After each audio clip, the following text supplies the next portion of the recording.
Hello students, in this lecture we will revise chapter 1 of chemistry, chemical reactions and equations for class 10.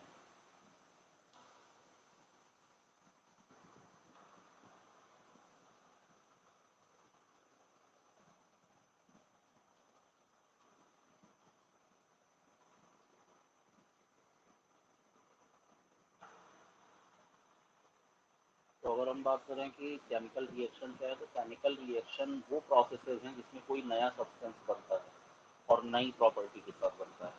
तो chemical reaction क्या है, new substance बन रहे हैं with new properties.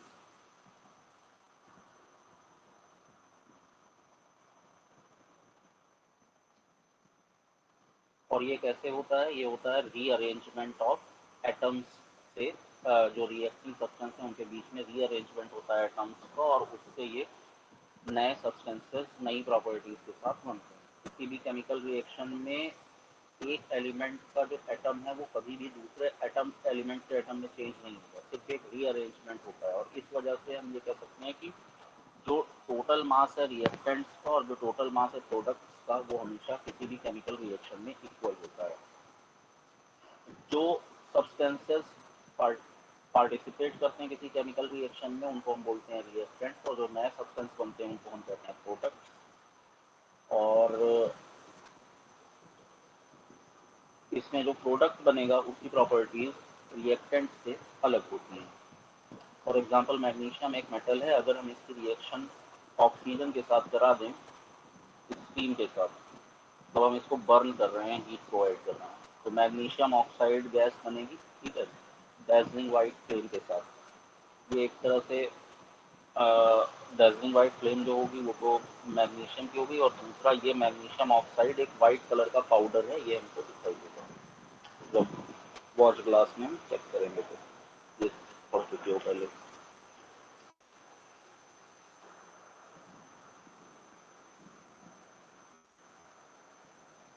अब next point ये है कि हमारी डेली लाइफ में भी ऐसे बहुत सारे एग्जांपल्स हैं जिसमें केमिकल रिएक्शंस होती हैं।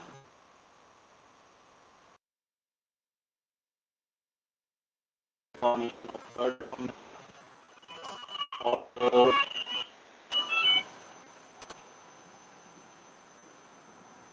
cooking of food, digestion of food, respiration, fermentation of grapes, rusting of iron, burning of fuels, burning of candle wax, ripening of fruit, these all are chemical changes जो हम daily life में देखते हैं। Chemical characteristics क्या क्या होती हैं, तो केमिकल रिएक्शन की जो कैरेक्टरिस्टिक्स हैं उनमें हमको 5 कैरेक्टरिस्टिक्स पढ़नी है। केमिकल रिएक्शन में जो कैरेक्टरिस्टिक्स होती हैं किसी भी केमिकल रिएक्शन की, पहली जो कैरेक्टरिस्टिक है वो है इवोल्यूशन ऑफ गैस। यानी कि किसी भी केमिकल रिएक्शन के बाद हो सकता है कि एक गैस इवॉल्व हो। दूसरा, फॉर्मेशन ऑफ प्रेसिपिटेट हो सकता है कि कोई प्रेसिपिटेट बन जाए। तीसरा, चेंज इन कलर हो सकता है। And fourth, change in temperature हो सकता है। और फिफ्थ, चेंज इन स्टेट हो सकता है। यहाँ ध्यान देने वाली बात यह कि चेंज इन स्टेट जो है वो फिजिकल और केमिकल दोनों ही चेंजेस की कैरेक्टरिस्टिक है, और इस वजह से चेंज इन स्टेट कभी कभी फिजिकल चेंज को भी रिप्रेजेंट करता है और कभी कभी ये केमिकल चेंज को भी रिप्रेजेंट करता है। अगर हम एवोल्यूशन ऑफ गैस की बात करें तो कुछ केमिकल रिएक्शंस ऐसी हैं जिनमें कोई ना कोई गैस इवॉल्व होती है। फॉर एग्जांपल, अगर हम जिंक ग्रैन्यूल्स ले लें और हम इसको डाइल्यूट सल्फ्यूरिक एसिड के साथ रिएक्ट करा दें, Zn को, ये डाइल्यूट है, तो हाइड्रोजन गैस के बबल्स बनेंगे। क्यों? क्योंकि यहाँ पे ZnSO4 बनता है और साथ में हाइड्रोजन गैस इवॉल्व होती है, और इस हाइड्रोजन गैस के इवॉल्व होने की वजह से हम कह सकते हैं कि जब भी हम जिंक ग्रैन्यूल को डाइल्यूट सल्फ्यूरिक एसिड के साथ रिएक्ट कराएंगे तो क्या होगा, हाइड्रोजन गैस के बबल्स बनेंगे, यानी हाइड्रोजन गैस प्रोड्यूस होगी, तो गैस एक इवॉल्व हो गई। इसी तरह से अगर हम मैग्नीशियम की रिएक्शन किसी डाइल्यूट एसिड से कराएं, फॉर एग्जांपल मैग्नीशियम की रिएक्शन अगर हम HCl जो कि डाइल्यूट है उससे करा दें, तो भी क्या होगा, हाइड्रोजन गैस रिलीज होगी। और अगर हम मैग्नीशियम की रिएक्शन सल्फ्यूरिक एसिड से कराएं तब भी हाइड्रोजन गैस रिलीज होगी।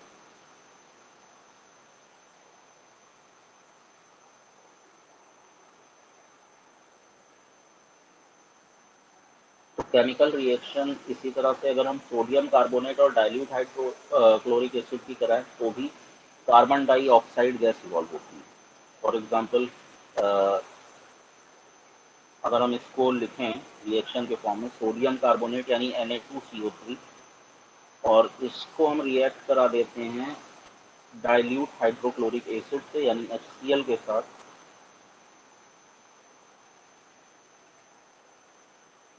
तो क्या होगा, कार्बन डाइऑक्साइड गैस यहाँ पे बनेगी और साथ में बता दें इनको कि क्या बन जाएगा, NaCl बनेगा और वाटर बन जाएगा।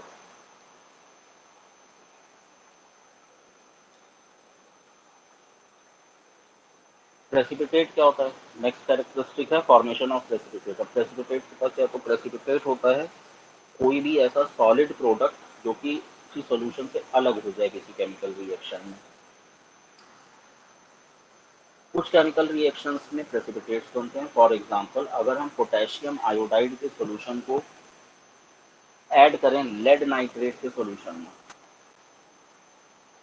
पोटेशियम आयोडाइड KI, इसको अगर हम लेड नाइट्रेट के सॉल्यूशन में ऐड करें PbNO3 ट्वाइस, तो होगा क्या, एक येलो प्रेसिपिटेट बनेगा लेड आयोडाइड का, यहाँ से PbI2 बन जाएगा और KNO3 बन जाएगा।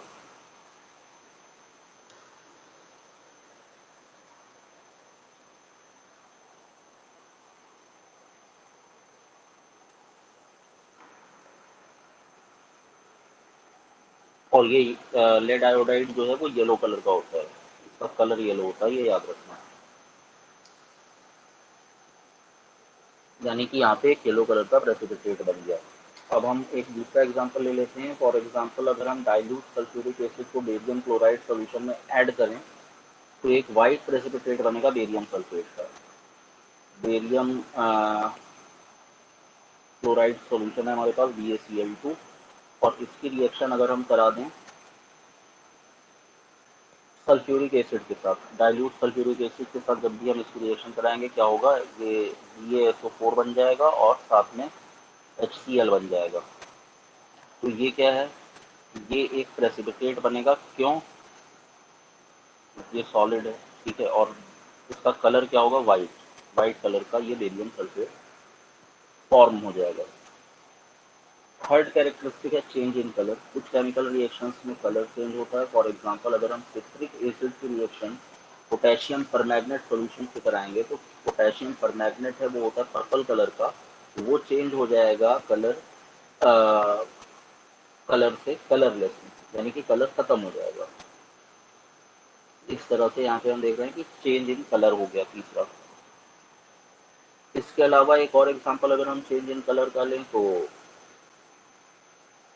सपोज हमारे पास सल्फर डाइऑक्साइड है और इसको हम एसिडिफाइड पोटेशियम डाइक्रोमेट सॉल्यूशन में पास करते हैं, तो पोटेशियम डाइक्रोमेट सॉल्यूशन का जो ऑरेंज कलर है वो चेंज हो जाता है ग्रीन कलर में। तो एक तरह से यहाँ भी हम कह सकते हैं कि कलर चेंज हो रहा है। कभी कभी क्या होता है कि किसी रिएक्शन में टेम्परेचर चेंज हो जाता है। चेंज इन टेम्परेचर क्यों होता है? केमिकल रिएक्शन जो होती है वो कई बार हीट एनर्जी प्रोड्यूस करती है, और अगर हीट एनर्जी प्रोड्यूस होगी तो टेम्परेचर जो रिएक्शन मिक्सचर्स का है यानी रिएक्टेंट्स का है वो इंक्रीज हो जाएगा और वो हॉट हो जाएगा। और इस केस में जो केमिकल रिएक्शन है उसने क्या किया है, हीट को एब्जॉर्ब किया, हीट को रिलीज किया। लेकिन कुछ केसेस ऐसे होते हैं जिसमें केमिकल रिएक्शन क्या करती हैं, हीट एनर्जी को एब्जॉर्ब भी कर लेती हैं। और जब किसी केमिकल रिएक्शन में हीट एब्जॉर्ब होती है तो हम कहते हैं कि यहाँ पर जो रिएक्टेंट्स का टेम्परेचर है वो कम हो जाएगा, यानी वो कूल हो जाएगा। तो अगर हम चेंज इन टेम्परेचर की बात कर रहे हैं तो टेम्परेचर घट भी सकता है और टेम्परेचर बढ़ भी सकता है। दूसरी एक और इम्पॉर्टेंट चीज ये है कि दो वर्ड्स हैं, एक है लाइम और एक है क्विक लाइम। तो कैल्शियम ऑक्साइड, सॉरी एक है लाइम, क्विक लाइम एंड स्लेटी लाइम। तो लाइम और क्विक लाइम तो एक ही चीज है। ये क्या है, ये कैल्शियम ऑक्साइड है दरअसल। और स्लेक्ड लाइन क्या है, वो है कैल्शियम हाइड्रोक्साइड। तो स्लेक्ड लाइन जो होता है वो होता है कैल्शियम हाइड्रोक्साइड।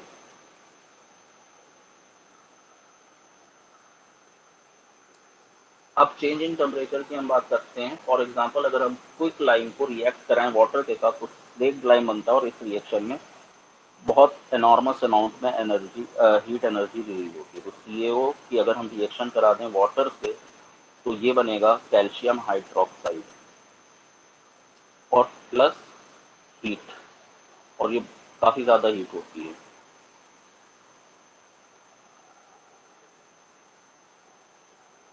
ये रिएक्शन बैलेंस्ड नहीं है। अगर हम इसको बैलेंस करना चाहें तो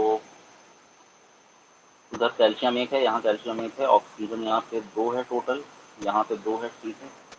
हाइड्रोजन यहाँ पे दो है और यहाँ भी नहीं, ठीक है, सही है रिएक्शन, इसमें बैलेंस करने की जरूरत नहीं है, फिर बैलेंस।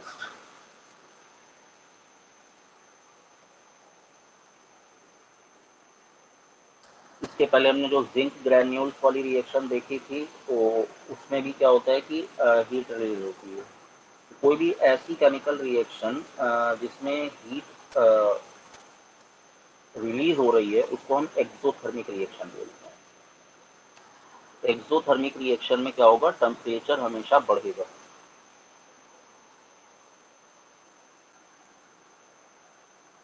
अब कुछ रिएक्शंस लेकिन ऐसी होती हैं जिसमें टेम्परेचर घट जाता है, और इसका एक एग्जांपल है, अगर हम बेरियम हाइड्रोक्साइड को अमोनियम क्लोराइड में ऐड करें एक टेस्ट ट्यूब में, तो जो बेरियम क्लोराइड अमोनिया और वाटर बनता है, और इस केस में काफ़ी ज़्यादा हीट एनर्जी एब्जॉर्ब होती है इस रिएक्शन में, जिसकी वजह से जो रिएक्शन मिक्सर का टेम्परेचर है वो बहुत फॉल कर जाएगा, और टेस्ट ट्यूब का बॉटम हमको बहुत ठंडा फील होता है इस केस में। तो बेरियम हाइड्रोक्साइड और अमोनियम क्लोराइड की रिएक्शन अगर हम कराएंगे, बेरियम हाइड्रोक्साइड है BaOH ट्वाइस, और अमोनियम क्लोराइड यानी NH4Cl, अगर हम इन दोनों की रिएक्शन कराएंगे तो क्या होगा, एक तो हमारे पास बन जाएगा बेरियम क्लोराइड यानी कि BaCl2, दूसरा केमिकल बनेगा हमारे पास अमोनिया यानी कि NH3, और थर्ड चीज जो बनेगी वो है वाटर यानी H2O। और इस केस में हीट एब्जॉर्ब होगी, तो हीट हम यहाँ पे लगा देंगे एक डेल्टा। तो ये क्या है, हीट एब्जॉर्ब हो रही है या हम इसको हीट प्रोवाइड कर रहे हैं बाहर से। तो ये चौथा चेंज हो गया, ये चौथी कैरेक्टरिस्टिक हो गई। अब नेक्स्ट एंड लास्ट कैरेक्टरिस्टिक है किसी भी केमिकल रिएक्शन की, चेंज इन स्टेट। तो किसी भी केमिकल रिएक्शन के बाद कई बार ऐसा होता है कि जो रिएक्टेंट्स हैं उनका स्टेट ऑफ मैटर चेंज हो जाता है, यानी सॉलिड से लिक्विड हो जाएगा या लिक्विड से गैस हो जाएगा, या कोई भी स्टेट चेंज हो सकता है। लेकिन हमको इस बात का ध्यान रखना है कि सिर्फ और सिर्फ स्टेट चेंज हो रही है ये देख करके हम ये कंफर्म नहीं बता सकते हैं कि केमिकल रिएक्शन ही हो रही है या फिजिकल चेंज तो नहीं हो रहा है, क्योंकि दोनों ही में चेंज इन स्टेट पॉसिबल है। चेंज इन स्टेट का एग्जांपल है, फॉर एग्जांपल अगर हम वैक्स को बर्न करते हैं, यानी कि वैक्स क्या है, वैक्स दरअसल कार्बन है, कार्बन को मैंने बर्न किया मतलब ऑक्सीजन के साथ रिएक्शन, कार्बन डाइऑक्साइड गैस बन गई। ये क्या है, ये एक तरह से स्टेट चेंज हो गई किसकी, कार्बन की। ये सॉलिड था, यहाँ पे गैसियस फॉर्म में आ गया, ठीक है, जो प्रोडक्ट है। और इसके अलावा साथ में वाटर वेपर भी जो है वो रिलीज होगी। अब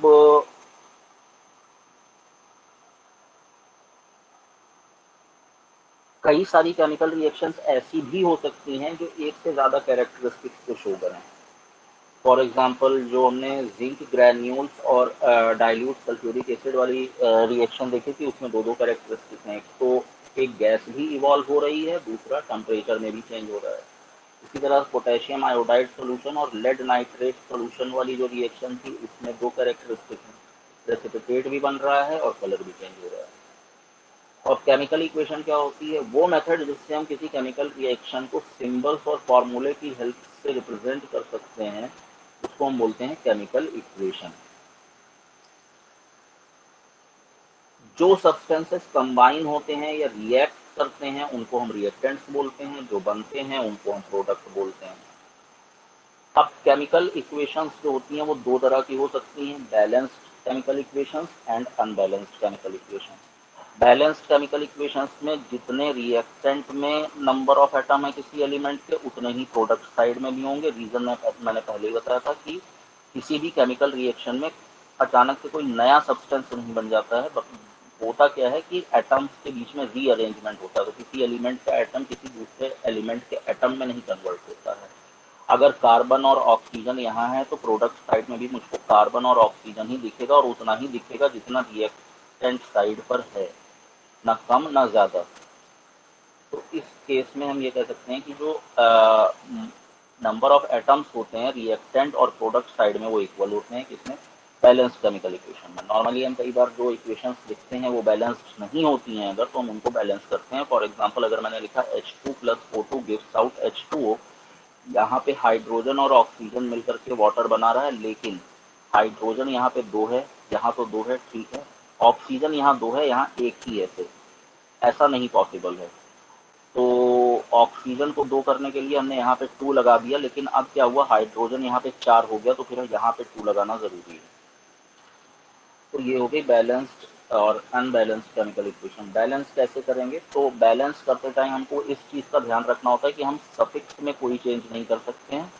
जो हमको लिखना है वो सामने लिखना है। यहाँ पे कभी भी हम सफिक्स में कुछ भी चेंज नहीं कर सकते। और दूसरी चीज़, जितने number of atoms reactant side में किसी एलिमेंट के हैं, एग्जैक्टली उतने ही प्रोडक्ट साइड में होने चाहिए। अब हम अपनी इक्वेशंस को और ज़्यादा इंफॉर्मेटिव बना सकते हैं। कैसे, तीन तरीकों से हम अपनी केमिकल इक्वेशंस में फिजिकल स्टेट मेंशन कर सकते हैं, यानी कि वो सॉलिड है, लिक्विड है, गैस है, क्या है, ये हम मेंशन कर सकते हैं। हम चाहें तो उसमें हीट चेंजेस को डिनोट कर सकते हैं कि इसमें हीट एब्जॉर्ब हो रही है या हीट रिलीज हो रही है, यानी एक्सोथर्मिक है या एंडोथर्मिक है। या फिर हम वो कंडीशंस इंडिकेट कर सकते हैं जिसमें कोई रिएक्शन पॉसिबल है। फॉर एग्जांपल अगर हम फिजिकल स्टेट की बात करें, तो अगर हमारे पास सॉलिड स्टेट है तो उसको हम रिप्रेजेंट करते हैं एस से, लिक्विड को एल से, और गैसियस स्टेट को जी से। Zn plus ZnS plus H2SO4 aqueous gives out ZnSO4 plus H2। अब ये aqueous कहाँ से आया? aqueous का मतलब होता है solution in water। aqueous means solution in water। aqueous एक तरह से लिक्विड ही है, लेकिन होता कोई सॉलिड है, उसको हम वाटर में डिजोल्व कर देते हैं, सॉल्यूशन होता है वाटर के अंदर, उसको हम AQ से डिनोट करते हैं। इसके अलावा और भी रिएक्शंस हैं। फॉर एग्जांपल कैल्शियम हाइड्रोक्साइड की रिएक्शन अगर हम कार्बन डाइऑक्साइड से करा दें, CaOH ट्वाइस की रिएक्शन अगर मैंने करा दी कार्बन डाइऑक्साइड से, जहाँ पे कार्बन डाइऑक्साइड गैसियस है, कैल्शियम हाइड्रोक्साइड एक्वस है, तो जो प्रोडक्ट बनेंगे वो है, एक है कैल्शियम कार्बोनेट सॉलिड और दूसरा है H2O लिक्विड। अगर हमको हीट चेंजेस डिनोट करने हैं तो हम, अगर हमको हीट रिलीज होती हुई दिखानी है तो हम प्रोडक्ट साइड में प्लस हीट लिख देंगे इधर, और अगर हमको हीट एब्जॉर्ब होती हुई दिखानी है तो हम इधर लिख देंगे हीट, या फिर एरो के ऊपर या नीचे कहीं लिख देंगे।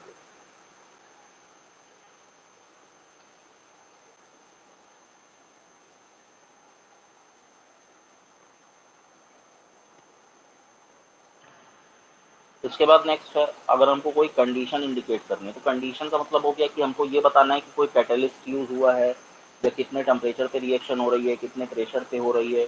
फॉर एग्जांपल अगर हम कार्बन मोनोऑक्साइड की रिएक्शन करा रहे हैं, जो कि एक गैसियस सब्सटेंस है हाइड्रोजन के साथ, ये भी गैसियस है, और जो यहाँ पे हमने एरो बनाया है इस पे हमने लिख रखा है 300 ATM, यानी 300 एटमॉस्फेरिक प्रेशर है, 300 डिग्री सेल्सियस टेम्परेचर है, और साथ में कैटलिस्ट यूज किया ZNO प्लस CrO3 का, तो बना क्या, CH3OH बन गया लिक्विड मेथेनॉल या मेथिल अल्कोहल। तो ये एक तरह से हम यहाँ पे कंडीशंस को इंडिकेट कर रहे हैं, जिस कंडीशंस पे बेसिस पे ये रिएक्शन हुई।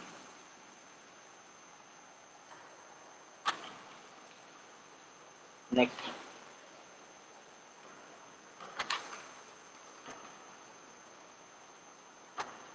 अब केमिकल रिएक्शंस कितने टाइप की होती हैं? केमिकल रिएक्शंस के जो मेन टाइप्स हैं वो 5 हैं।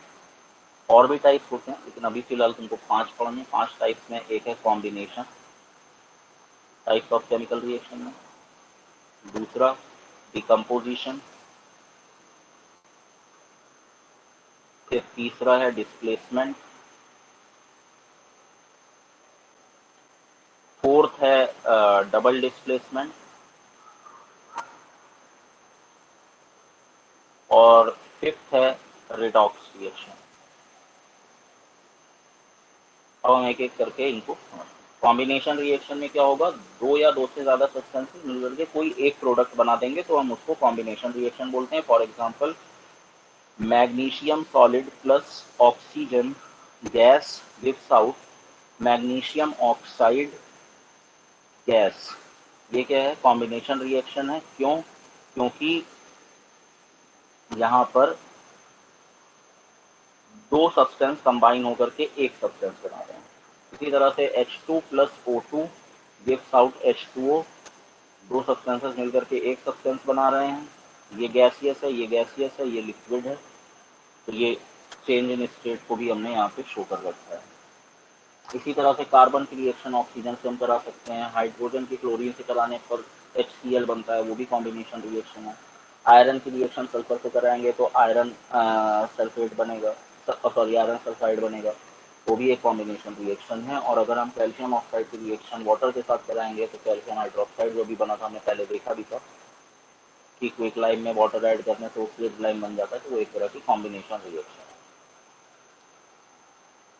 हम अपने घर में जिस सब्सटेंस का यूज करते हैं वाइट वॉशिंग के लिए, वो दरअसल क्विक लाइम होता है जो कि कैल्शियम ऑक्साइड है। तो सबसे पहले कैल्शियम ऑक्साइड को क्या किया जाता है, एक ड्रम में ले लिया जाता है और उसमें पानी धीरे धीरे मिलाया जाता है। कैल्शियम ऑक्साइड क्या करता है, वाटर के साथ बहुत विगरसली रिएक्ट करता है, एक व्हाइट कलर का सॉलिड बन जाता है।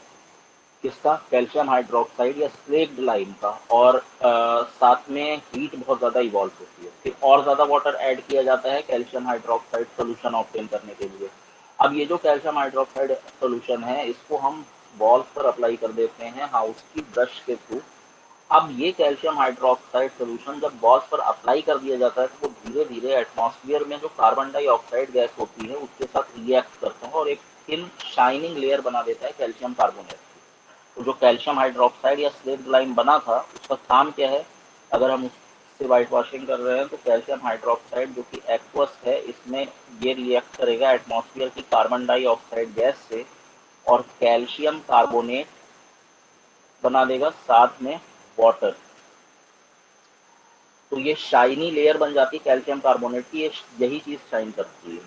और इससे क्योंकि व्हाइट शाइनी अपीयरेंस मिल जाता है इसीलिए हम इसको व्हाइट वॉशिंग कहते हैं। कैल्शियम कार्बोनेट जो फॉर्म होता है वो 2 या 3 दिन के बाद होता है, तुरंत नहीं होता है, इस बात का ध्यान रखना। इसी तरह से अमोनिया की रिएक्शन अगर हम हाइड्रोजन क्लोराइड के साथ करा दें तो हमको अमोनियम क्लोराइड मिल जाएगा। ये भी एक तरह की कॉम्बिनेशन रिएक्शन है। कार्बन मोनोऑक्साइड की रिएक्शन अगर हम ऑक्सीजन से कराएंगे तो कार्बन डाइऑक्साइड बन जाएगा, कॉम्बिनेशन रिएक्शन है। अब जरूरी नहीं है कि दोनों तरफ एलिमेंट हो सकता है कि एक कंपाउंड और एक एलिमेंट हो, दोनों कंबाइन होकर के कोई एक कंपाउंड बना रहे हो। इसी तरह से फॉर एग्जांपल कार्बन मोनोऑक्साइड था ये, और साथ में हमने इसके ऑक्सीजन से रिएक्शन करा दी, ये दोनों गैसेस सब्सटेंसेस हैं। क्या बनेगा, ये बन जाएगा कार्बन डाइऑक्साइड। रिएक्शन बैलेंस्ड नहीं है तो अब ये रिएक्शन बैलेंस हो गई है। यहाँ से हमने कंबशन कराया कार्बन मोनोऑक्साइड का। सल्फर डाइऑक्साइड की रिएक्शन जब ऑक्सीजन से होती है तो सल्फर ट्राइऑक्साइड बनता है। ये पहले तुमको पढ़ाया जा चुका है कि सल्फर डाइऑक्साइड जब ऑक्सीजन के साथ रिएक्शन करता है तो क्या होता है, सल्फर ट्राइऑक्साइड बनता है। अगला जो टाइप है वो है decomposition reaction, exactly combination reaction का अपोजिट। यहाँ पर एक कोई सब्सटेंस होगा, वो दो या दो से ज्यादा सब्सटेंसेस में डिकम्पोज हो जाएगा, ब्रेक हो जाएगा। तो फॉर एग्जांपल हम कैल्शियम कार्बोनेट ले लें, तो कैल्शियम कार्बोनेट की को अगर मैं हीट करना शुरू कर दूं तो हीट करने से क्या होगा कि ये ब्रेक होगा कैल्शियम ऑक्साइड और CO2 में। कैल्शियम ऑक्साइड और कार्बन डाइऑक्साइड में। तो ये क्या है, ये एक डिकम्पोजिशन रिएक्शन है। यहाँ पर क्योंकि हमने हीट करके डिकम्पोजिशन कराया है तो हम इसको बोलेंगे थर्मल डिकम्पोजिशन। तो अब डिकम्पोजिशन रिएक्शन एक तरह की नहीं होती, कई तरह की होती है। डिकम्पोजिशन रिएक्शन में एक ये है थर्मल डिकम्पोजिशन। क्यों? क्योंकि हमने यहाँ पे डिकम्पोजिशन कराया है हीट का यूज करके। अगर हम पोटेशियम क्लोरेट को हीट करें in the presence of manganese dioxide catalyst, तो ये डिकम्पोज हो जाता है पोटेशियम क्लोराइड एंड ऑक्सीजन में। ये भी एक थर्मल डिकम्पोजिशन का एग्जाम्पल है। KClO3 पोटेशियम क्लोरेट जो है ये अगर मैं हीट करना शुरू कर दूं तो क्या होगा, KCl बनेगा यानी पोटेशियम क्लोराइड, और साथ में ऑक्सीजन गैस बनती है। रिएक्शन बैलेंस नहीं है, इसको बैलेंस कर लेते हैं। तो ये यहाँ पे 2 लगा दो, यहाँ पे 3 लगा दो और यहाँ पर 2 लगा दो, तो ये हो जाएगा बैलेंस। ये एक तरह की थर्मल डिकम्पोजिशन रिएक्शन है। अगर हम फेरस सल्फेट को स्ट्रांगली हीट करें तो क्या होगा, ये डिकम्पोज होकर के फेरिक ऑक्साइड, सल्फर डाइऑक्साइड और सल्फर ट्राइऑक्साइड बना देगा। तो FeSO4 यानी कि फेरस सल्फेट, इसको मैंने हीट किया, हीट करने से बनेगा Fe2O3 यानी कि फेरिक ऑक्साइड, SO2 यानी कि सल्फर डाइऑक्साइड और SO3 यानी कि सल्फर ट्राइऑक्साइड। यहाँ पे एक चीज और होती है, जो फेरस सल्फेट का कलर है वो ग्रीन होता है, ठीक है, और ये चेंज हो जाता है ब्राउन में फेरिक ऑक्साइड के फॉर्मेशन की वजह से। और smell of burning sulphur obtain होती है सल्फर डाइऑक्साइड गैस के प्रेजेंस की वजह से। यहाँ पे क्या हो रहा है कि एक सब्सटेंस स्प्लिट हो रहा है दो या दो से ज्यादा सब्सटेंस में, तो हम कहेंगे कि ये डिकम्पोजिशन रिएक्शन है। इसी तरह से अगर हम लेड नाइट्रेट को हीट करें स्ट्रांगली तो ये ब्रेक होकर के sulphur lead oxide, nitrogen dioxide और ऑक्सीजन में कन्वर्ट हो जाता है। तो ये भी एक तरह की थर्मल डिकम्पोजिशन रिएक्शन है।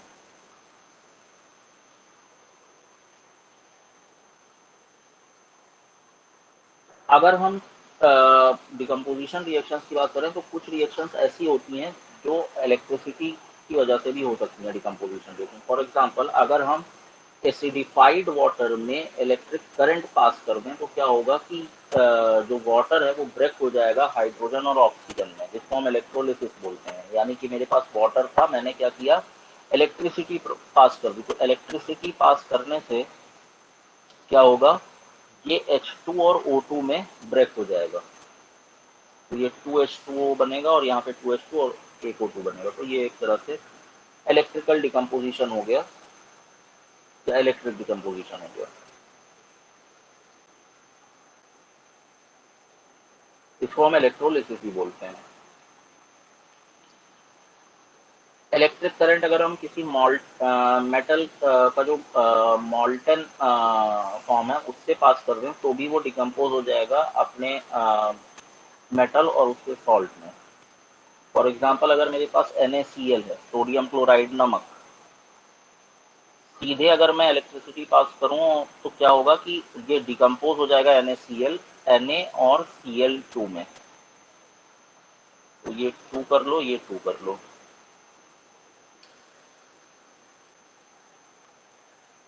इसी तरह से अगर हम एल्युमिनियम ऑक्साइड में करंट पास करें तो वो एल्युमिनियम और ऑक्सीजन में ब्रेक हो जाएगा। सिल्वर क्लोराइड को अगर हम लाइट में एक्सपोज कर दें किसी भी, तो ये डिकम्पोज होकर के सिल्वर मेटल बना देगा और क्लोरीन गैस बना देगा। तो ये क्या है,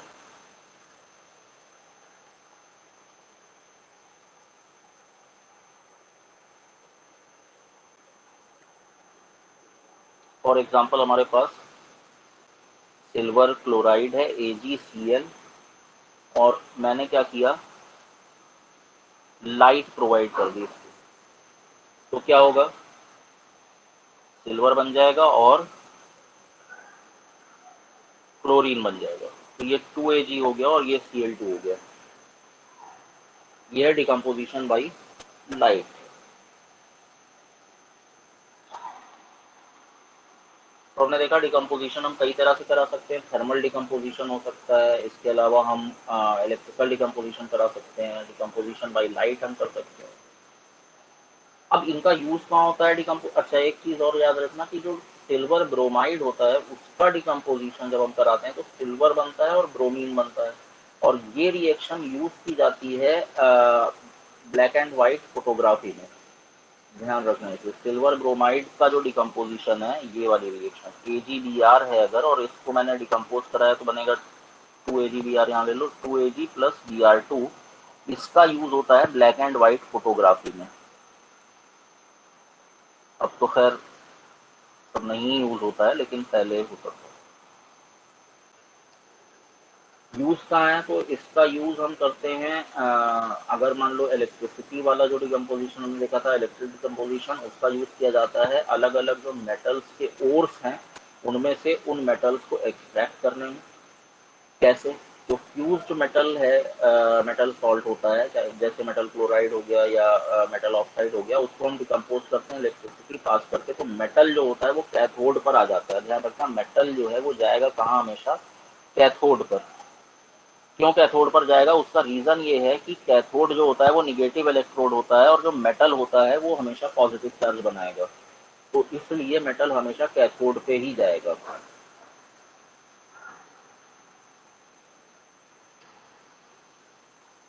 फिलहाल इसका रिवाइज करो, अभी मैं थोड़ी देर बाद और तुमको सेंड करता हूँ।